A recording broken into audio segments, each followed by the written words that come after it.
বিসমিল্লাহির রহমানির রহিম। সুপ্রিয় শিক্ষার্থী বন্ধুগণ, আসসালামু আলাইকুম। অ্যাকাউন্টিং স্টাডি পক্ষ থেকে সবাইকে জানাই আন্তরিক অভিনন্দন ও শুভেচ্ছা।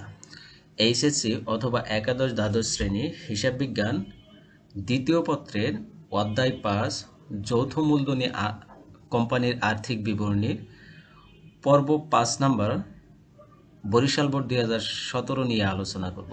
তো বরিশাল বোর্ড 2017-তে এখান থেকে দুটি কোশ্চেন আসছিল। এই দুটি কোশ্চেন একটু ক্রিটিক্যালি, কয়েকটি এন্ট্রি আছে যেটি কনফিউশন এন্ট্রি। এই এন্ট্রিগুলো আমরা একটু এখান থেকে শিখে নেব, ঠিক আছে? তো এর শেখার জন্য তোমাদেরকে অবশ্যই ভিডিওটাই A to Z দেখতে হবে। আশা রাখি তোমরা সবাই সাথেই থাকবে। তো বরাবরের মতো আজও আমি এস এম বেলাল হোসেন জয় তোমাদের সাথে রয়েছি। চলো শুরু করা যাক।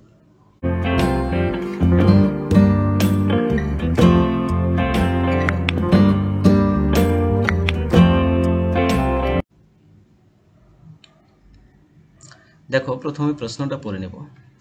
কি বলেছে? মুক্তি পরিবহন লিমিটেডের রেওয়া মিল দেওয়া আছে 31 ডিসেম্বর 2016 সালের সেবা আয় দেওয়া আছে 7,50,000।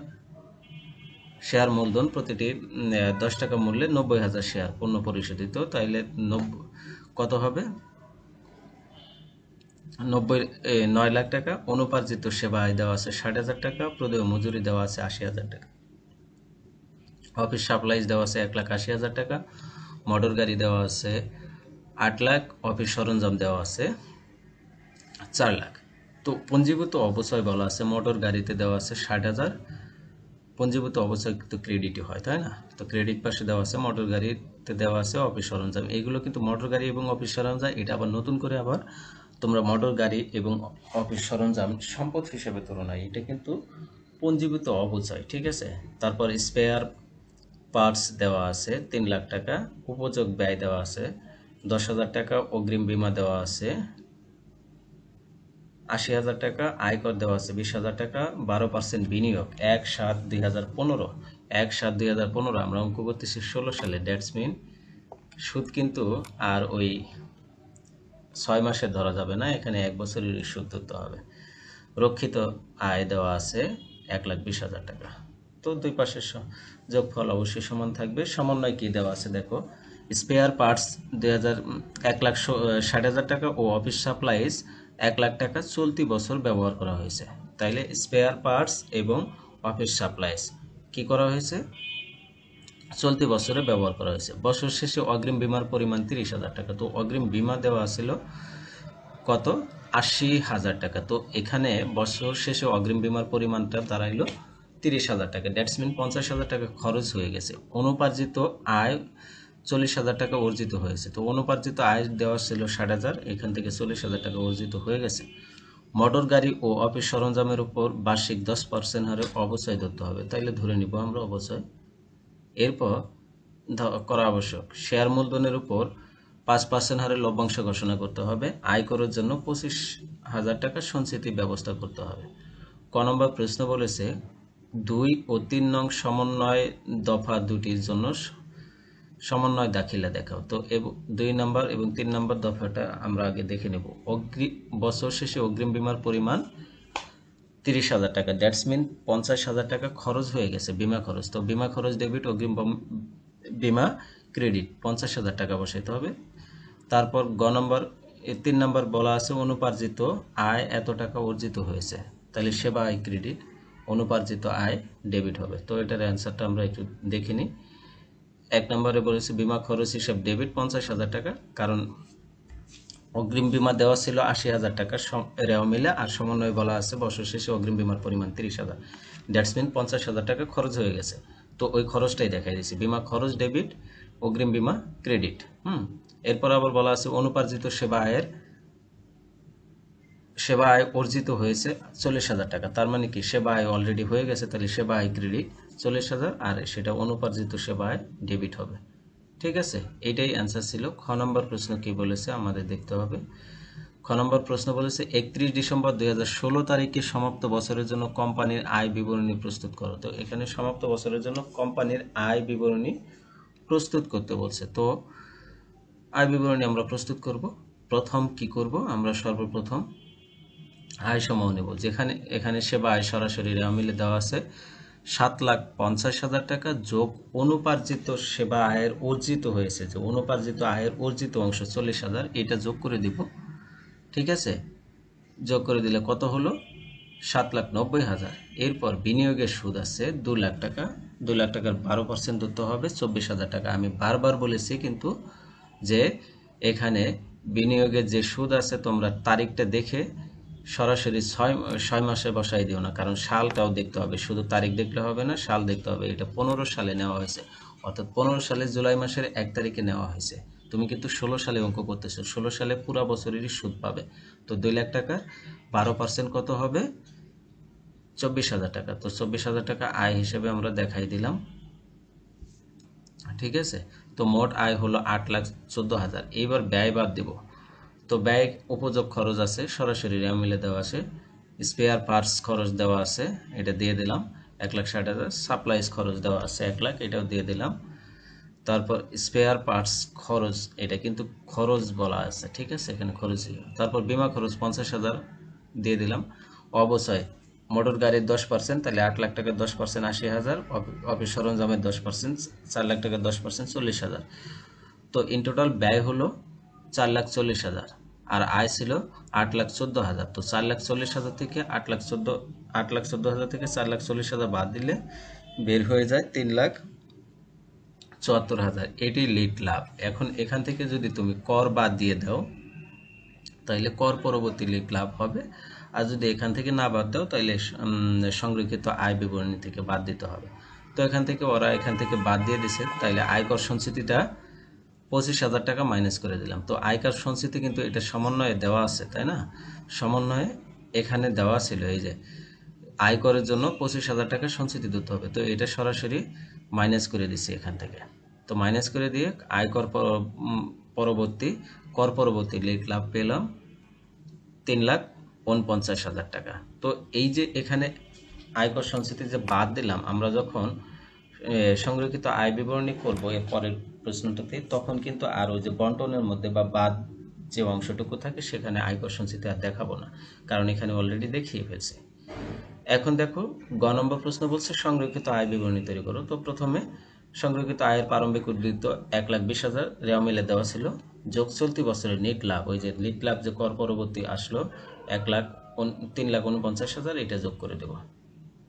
ওকে, তো যোগ করে দেওয়ার পরে বাদ বন্টন সম, বন্টনে আয়কর দেওয়া আছে রেওয়া মিলে সরাসরি 20,000 আর ঘোষিত লভ্যাংশ 5% বলা আছে। তো 9 লাখের 5% হবে 45,000 টাকা। তো এই দুটো মাইনাস করে দিলে 4,04,000 টাকা হলো সংরক্ষিত আয়ের সমাপনী উদ্বৃত্ত। আমি আবারও বলেছি যে আয়কর সঞ্চিতিটা যেহেতু আমরা ওখানে বিশদ আয় বিবরণীতে মাইনাস করে দিছি, যার কারণে এখানে বন্টনের মধ্যে আর দেওয়া হলো না। ওখানে যদি মাইনাস না করতাম তাহলে এখানে বন্টনের মধ্যে দিয়ে দিতাম। ঠিক আছে, তোমরা দুইভাবেই করতে পারবা, সমস্যা নেই। তো এটা ছিল 1 নম্বর প্রশ্নের অ্যান্সার। আমরা 2 নম্বর প্রশ্নটা একটু দেখব। ঝলক লিমিটেডের অনুমোদিত মূলধন প্রতিটি 10 টাকা মূল্যে 2,50,000 সাধারণ শেয়ারে বিভক্ত 25 লাখ টাকা। তাহলে 25 লাখ টাকা কিন্তু এটা অনুমোদিত মূলধন, আর শেয়ারের সংখ্যা হলো 2,50,000। ঠিক আছে, আর কোম্পানি রেওয়া মিল অন্যান্য তথ্যাদি নিম্নে দেওয়া হলো। ব্যাংকের জমা 75,000, প্রাপ্য হিসাব 3,75,000, প্রদেয় হিসাব 1,38,000, প্রারম্ভিক মজুদ পণ্য 1,82,500, ড্রয়িং অফিসের বেতন বুঝতে হবে, এখানে একটা খেয়াল রাখো, ড্রয়িং অফিসের বেতন 69,900, ক্রয় এবং বিক্রয় কাজ আছে, এখানে ড্রয়িং অফিসে কাজ আছে, তোমরা একটু খেয়াল রাখো। ক্রয় এবং বিক্রয় দেওয়া আছে, ডেবিট ক্রেডিট দুইটাই, আমরা জানি ক্রয় ডেবিট বিক্রয় ক্রেডিট। উৎপাদন মজুরিটাও একটু খেয়াল রাখবা তোমরা, উৎপাদন মজুরি। তো উৎপাদন মজুরিটা একটু দেখে নেবা, এটাও খেয়াল রাখবা, কারণ কথা আছে পরে আমরা দেখব। অফিস ব্যয় দেওয়া আছে, পরিচালকদের ভাতা দেওয়া আছে, রক্ষিত আয় ক্রেডিট, শেয়ার মূলধনত ক্রেডিট, 10% ঋণপত্র 1/9/2016, আমরা 2016-ই অঙ্ক করতেছি, 31/12/2016। তাইলে এখানে 1/9 বলা আছে যেহেতু, তাহলে 9, 10, 11, 12 4 মাসের সুদ ধরতে হবে। ঠিক আছে, তারপর 12% লগ্নি দেওয়া আছে, লগ্নিটা বিনিয়োগের মতো হয়, যে 1/4 দেওয়া আছে, আমরা 16 সালে অঙ্ক করতেছি, এখানে 4 থেকে শুরু করে 12 পর্যন্ত, 4, 5, 6, 7, 8, 9, 10, 11, 12, কত বছর? 9 মাস হলো। তো 9 মাসের সুদ ধরতে হবে। সাধারণ সঞ্চিতি তহবিল দেওয়া আছে, দালান কোটা দেওয়া আছে 8 লাখ, সুনাম দেওয়া আছে 4 লাখ, কল কবজা দেওয়া আছে 4,50,000। এখন অন্যান্য তথ্যাবলী কি দেওয়া আছে দেখো। সমাপনী মজুত পণ্য 97,500 টাকা মূল্যায়ন করা হয়েছে। শেয়ার মূলধনে 5% লভ্যাংশ ঘোষণা করতে হবে। ওকে। নেট শেয়ারের 25% হারে আয়কর প্রদেয়, তাহলে আয়কর প্রদান করতে হবে। কল কবজার উপর 5% অবস্থায় ধার্য করতে হবে। সুনামের 20% অবলোকন করতে হবে। দেউলিয়া ঘোষিত হওয়ায় একজন খরিদ্দারের নিকট 15,000 টাকার 50% পাওয়া যাবে না, মানে 50% অনাদায়ী পাওনা হয়ে গেল। তাহলে 15,000 টাকার 50% 7,500 টাকা, এটা অনাদায়ী পাওনা হয়ে গেল, যা এখনো হিসাবভুক্ত হয়নি। নিট প্রাপ্য হিসাবের 5% অনাদায়ী পাওনা সঞ্চিতি ধরতে হবে। ওকে। অলিখিত বিক্রয় দেওয়া আছে 30,000 টাকা। তো ক নম্বর প্রশ্নটাই বলেছে বছর শেষে নিট দেনাদারের পরিমাণ নির্ণয় করো। তো নেট দেনাদারের পরিমাণ প্রাপ্য হিসাবের সাথে এই যে অলিখিত বিক্রয় যোগ করব, আর এই যে নতুন অনাদায়ী এখানে যে 7,500 টাকা মাইনাস ছিল, এই 7,500 টাকা কি করব? মাইনাস করে দেব। করে দেওয়ার পরে যেটা অবশিষ্ট থাকবে সেটা 5% অনাদায়ী পাওনা সঞ্চিতি করব। তো দেখো কীভাবে করা হয়েছে। তো প্রাপ্য হিসাব সরাসরি রেওয়া মিলে 3,75,000 টাকা দেওয়া আছে, আমরা বসাই নিলাম। যোগ অলিখিত ক্রয় 30,000, এটা যোগ করে দিলাম, 4,05,000 টাকা হলো। বাদ অলিখিত অনাদায়ী পাওনা এই যে 15,000 টাকার 50% কত হবে? 7,500 টাকা, এটা মাইনাস করে দেবো। তো কত হলো? 3,97,500। এখন নতুন অনাদায়ী পাওনার সঞ্চিতি এই যে 3,97,500 থেকে আমাদের কি করতে হবে? ওই যে 15,000 যে ছিল এর মধ্যে 7,500 নিশ্চিত পাওয়া যাবে। তো নিশ্চিত যেটা পাওয়া যাবে সেটার উপর সঞ্চিতি ধরতে হয় না। প্রাপ্য হিসাব বা দেনাদারের যে নিশ্চিত যে অংশটুকু পাওয়া যায় সেটার উপর সঞ্চিতি ধরা যায় না। তো ওই নিশ্চিত যে 7,500 রয়েছে, এই 7,500 আমাদের এখান থেকে বাদ দিয়ে দিতে হবে। বাদ দিয়ে তার উপর অনাদায়ী পাওনা সঞ্চিতি ধরতে হবে। তো 3,97,500 থেকে 7,500 মাইনাস করলে থাকে 3,90,000। 3,90,000-এ 5% হবে 19,500। এটা মাইনাস করলে নিট দেনাদার বের হয়ে যাবে 3,78,000। ঠিক আছে। এরপর খ নম্বর প্রশ্ন বলেছিল যে কোম্পানি আয় বিবরণী প্রস্তুত করো, আর গ নম্বর বলেছিল আর্থিক অবস্থা বিবরণী। তো আয় বিবরণীতে একটু কাহিনী আছে। ঠিক আছে। এই কাহিনীর জন্যই আমি বলেছিলাম এটি বরিশাল বোর্ডের যে ম্যাথ রয়েছে একটু ক্রিটিক্যাল। তো প্রথমে বিক্রয় বের করব। বিক্রয় সরাসরি 1,11,24,400 দেওয়া আছে, রেওয়া মিলে দেওয়া আছে। যোগ অলিখিত বিক্রয়, এটা যোগ করে দিতে হবে। যোগ করলে নিট বিক্রয় বের হয়ে গেল। বিক্রিত পণ্যের ব্যয়, প্রারম্ভিক মজুত পণ্য অ্যাজ ইউজুয়াল বসাবো, রেওয়া মিলে যেটা দেওয়া আছে। ক্রয় যেটা দেওয়া আছে সেটাই। মজুরি, যেহেতু উৎপাদন মজুরি আছে এখানে, বুঝতে পারছো? তার মানে কি এই প্রতিষ্ঠানটা উৎপাদনকারী প্রতিষ্ঠান। ঠিক আছে। এখানে যে কলকবজা ব্যবহার করা হয় এটাও সরাসরি পণ্য উৎপাদনের সাথে জড়িত। তার মানে কি এটি প্রত্যক্ষ খরচ। বুঝতে পারছো? কলকবজা সংক্রান্ত যে খরচগুলো রয়েছে সেগুলো প্রত্যক্ষ খরচ, যার কারণে কলকবজার অবচয়টাও এখানে আসে। বুঝতে পারছো? ড্রয়িং অফিসের বেতন আসবে, কলকবজার অবচয় আসবে। তো এই দুইটা জিনিস এই প্রত্যক্ষ খরচ হিসেবে এখানে দেখাইতে হবে, যেহেতু এখানে উৎপাদন মজুরি দেওয়া আছে। ঠিক আছে। উৎপাদন মজুরি দেওয়া আছে। এই যে উৎপাদন মজুরি দেখে আমাদের বুঝে নিতে হবে এটি উৎপাদনকারী প্রতিষ্ঠান, যার কারণে কলকবজা এবং ড্রয়িং অফিস এই দুইটার খরচ প্রত্যক্ষ খরচ হিসেবে উল্লেখ করা হয়েছে। বুঝতে পারছো? তো এখানে এই দুইটা জিনিসই আশ্চর্য লাগে। ঠিক আছে। কারণ আমরা জানি কলকবজার অবস্থায় তো এটা তো আসবে পরিচালন ব্যয়, এখানে কেন প্রত্যক্ষ খরচে কেন আসে? ড্রয়িং অফিসে বেতন, এটা তো পরিচালন ব্যয়ে আসার কথা, কিন্তু এটি উৎপাদনকারী প্রতিষ্ঠান, যার কারণে এই দুইটা প্রত্যক্ষ খরচ হিসেবে আসবে। বুঝতে পারছো? তো কলকবজার অবস্থায় অ্যাজ ইউজুয়াল সমন্বয় কত পার্সেন্ট ধরতে বলছে আমরা একটু দেখে নিই। 5% অবস্থায়, তো 5% অবস্থায় ধরে নেব। ঠিক আছে, ধরে নিলাম।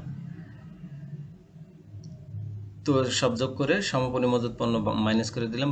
করে দিলে বের হয়ে গেল বিক্রিত পণ্যের ব্যয়। তো বিক্রয় থেকে বিক্রিত পণ্যের ব্যয় মাইনাস করলে মোট মুনাফা বের হয়। এরপরে পরিচালন ব্যয় মাইনাস করব। তো পরিচালন ব্যয় সর্বপ্রথম অফিস ব্যয় আসবে, এটি আমরা রেওয়া মিল থেকে সরাসরি নিয়ে আসবো। পরিচালকদের ভাতা, এটা রেওয়া মিলের সরাসরি দেওয়া আছে। অনাদায়ী পাওনা 7,500, যে 15,000 টাকার মধ্যে 50% পাওয়া যাবে না বলা আছে, সেই 7,500 বাদ যোগ নতুন অনাদায়ী সঞ্চিতি। তো নতুন অনাদায়ী সঞ্চিতি আমরা পেয়ে গেলাম ক নম্বরে 19,500। ঠিক আছে, কিন্তু পুরাতন অনাদায়ী পাওনা সঞ্চিতি রেওয়া মিলে দেওয়া নাই, যার কারণে মাইনাস করলাম না। তো দুইটা যোগ করে এটা দিয়ে দিলাম। সুনামের অবলোপন 20% সুনামের অবলোপন করা আছে, তাহলে 4 লাখ টাকার 20% 80,000 টাকা হয়ে যাবে। রেওয়া মিলে সুনাম দেওয়া ছিল 4 লাখ। তো ইন টোটাল পরিচালন ব্যয় হলো 3,59,000। ঠিক আছে, তো মাইনাস করলে পরিচালন ক্ষতি আসে। মোট মুনাফা থেকে পরিচালন ব্যয় মাইনাস করলে পরিচালন ক্ষতি আসে 65,000 টাকা। ওকে, এরপর অপরিচালন আয় যোগ করব। অপরিচালন আয় যোগ করব লগ্নির সুদ।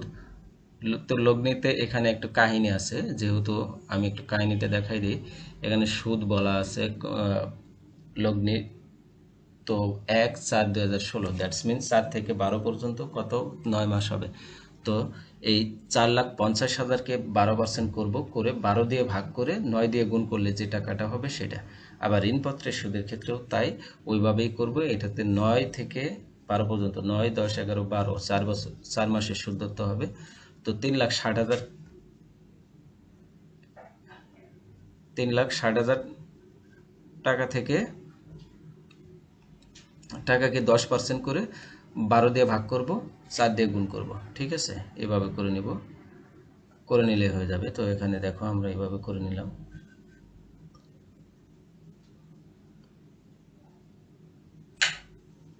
ঋণপত্রের সুদ দিয়ে দিলাম 12,000 টাকা।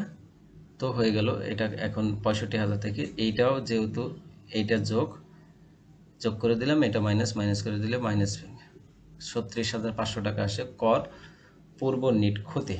ঠিক আছে, এরপর গ নম্বর প্রশ্ন বলেছে আর্থিক অবস্থার বিবরণী তৈরি করো। তো আর্থিক অবস্থার বিবরণী প্রথমে সম্পদ সমূহ নেব। স্থায়ী সম্পদ সুনাম 4 লাখ, রেওয়া মিলে সরাসরি দেওয়া আছে। অবলোপন মাইনাস করে দিলাম 80,000। এরপর কলকবজা দেওয়া আছে। পুঞ্জীভূত অবচয় 37,500 মাইনাস করে দিলাম। দালান কোটা থেকে দালান কোটা যেহেতু অবচয় নেই, সরাসরি দিয়ে দিলাম। তো স্থায়ী সম্পদ বের হলো 18,32,500। এরপর বিনিয়োগ আছে 12% লগ্নি 4,50,000। চলতি সম্পদ আছে ব্যাংকে জমা 75,000।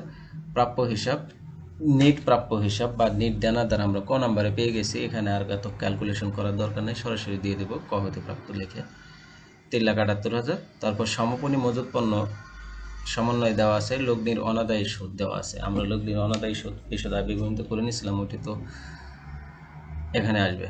তো মোট চলতি সম্পদ হলো 5,91,000। তিনটা যোগ করলে 28,73,500 হয় মোট সম্পদ। এরপর শেয়ার মালিকানা সত্ত্ব ও দায় সমূহ। তো শেয়ার মূলধন প্রথমে অনুমোদিত মূলধন আসবে প্রতিটি 10 টাকা মূল্যে 2,50,000 শেয়ার, তাহলে কত হবে 25 লাখ শেয়ার, 25 লাখ টাকা। তো এটি ক্লোজ করে দিতে হবে। তারপর ইস্যুকৃত বিলিখিত ও আদায়কৃত মূলধন প্রতিটি 10 টাকা মূল্যে 1,80,000 শেয়ার, কত হবে 18 লাখ টাকা। সঞ্চিতি ও উদ্বৃত্ত থাকবে। সাধারণ সঞ্চিতি তহবিল এটা দেওয়া আছে। সংরক্ষিত আয়ের সমাপনী উদ্বৃত্ত। তো সংরক্ষিত আয়ের সমাপনী উদ্বৃত্ত, যেহেতু সংরক্ষিত আয়ের প্রারম্ভিক উদ্বৃত্ত আছে 1 লাখ, আর 1,50,000 প্রারম্ভিক উদ্বৃত্ত, আর লভ্যাংশ বন্টন দেওয়া আছে 90,000, আর হলো 36,500 হলো নিট ক্ষতি। লভ্যাংশ বন্টনটা কীভাবে বলা আছে একটু দেখে নিই আমরা।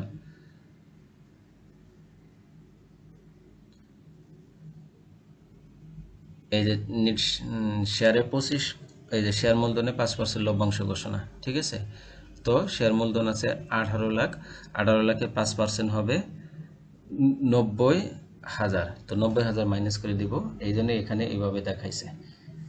ঠিক আছে, আর একটু দেখে নাও। সংরক্ষিত আয়ের সমাপনী প্রারম্ভিক উদ্বৃত্ত 1,50,000 মাইনাস 90,000, এটি হলো তোমার লভ্যাংশ প্রদান, আর নিট ক্ষতি আছে 36,500। তো এগুলো মাইনাস করলে আসে 23,500। তো গেল সঞ্চিত উদ্বৃত্ত 4,73,500। এরপর দীর্ঘমেয়াদী দায় 10% ঋণপত্র দেওয়া আছে। চলতি দায় কি কি আছে দেখো। প্রদেয় হিসাব দেওয়া আছে, প্রস্তাবিত লভ্যাংশ দেওয়া আছে, ঋণপত্রের বকেয়া সুদ দেওয়া আছে। তো এই কয়েকটা যাবে, টোটাল যোগ করলে বের হয় 28,73,500 শেয়ার মালিকানা সত্ত্ব দায়। তো এটাই ছিল মূলত পক্ষে বরিশাল বোর্ডের আলোচনার বিষয় 2 নাম্বার কোশ্চেনটা একটু ক্রিটিক্যালি ছিল। আশা রাখি তোমরা ক্রিটিক্যালটা বুঝতে পারছো, কোথায় কি ক্রিটিক্যাল ছিল। আর কোথাও না বুঝতে পারলে বা কোথাও বুঝতে প্রবলেম হলে কমেন্টের মাধ্যমে আমাকে জানাই দিও। সে পর্যন্ত সবাই ভালো থাকো, সুস্থ থাকো। আল্লাহ হাফেজ।